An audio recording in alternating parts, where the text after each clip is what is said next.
ثم الليلة استدعينا شخصية فنية كنت تحدثت عليها في سهرة سابقة. الشخصية هذه هي عبد الكريم الحبيب، صاحب الأغنية اللي كنت أحيدها، الأغنية اللي ظهرت في الثلاثينات، هي العين الفكر احتار يا ناس من العين الزرقاء. سي عبد الكريم الحبيب، احنا نرحبوا بيك، مرحبا بيك. ونعرفوا لي سي عبد الكريم الحبيب مشى للجزائر وأقام في الجزائر، وهو إلى الآن يقيم بالجزائر، ولكن بعد أن أدركته يعني الكهولة وهو يعد شاب شيوخ الآن باش يعود إلى أرض الوطن.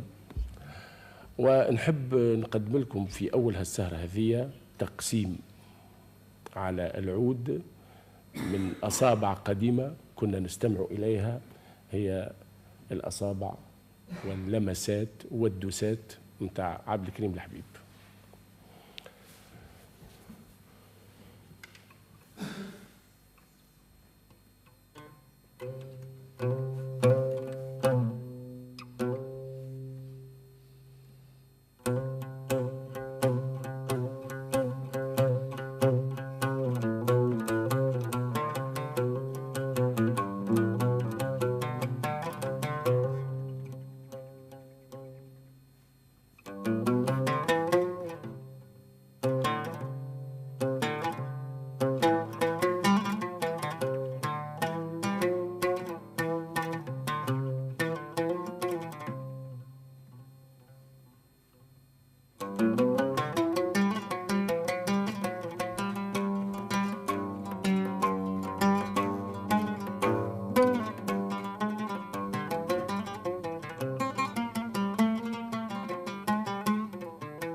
بارك الله فيك سي عبد الكريم على التقسيم.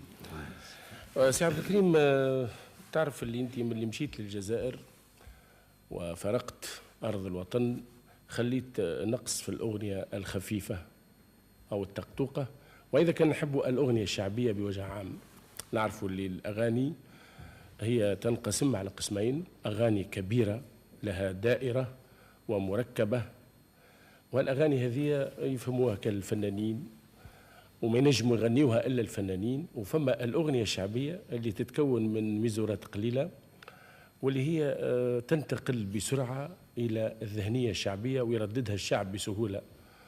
وهالأغاني هذه رغم اللي ما فيهاش معناها دائرة كبيرة، مش معناها هي غير صالحة، بالعكس تعد من السهل الممتنع، وتعد من الأغاني اللي نحتاج لها في الاستهلاك يعني الشعبي.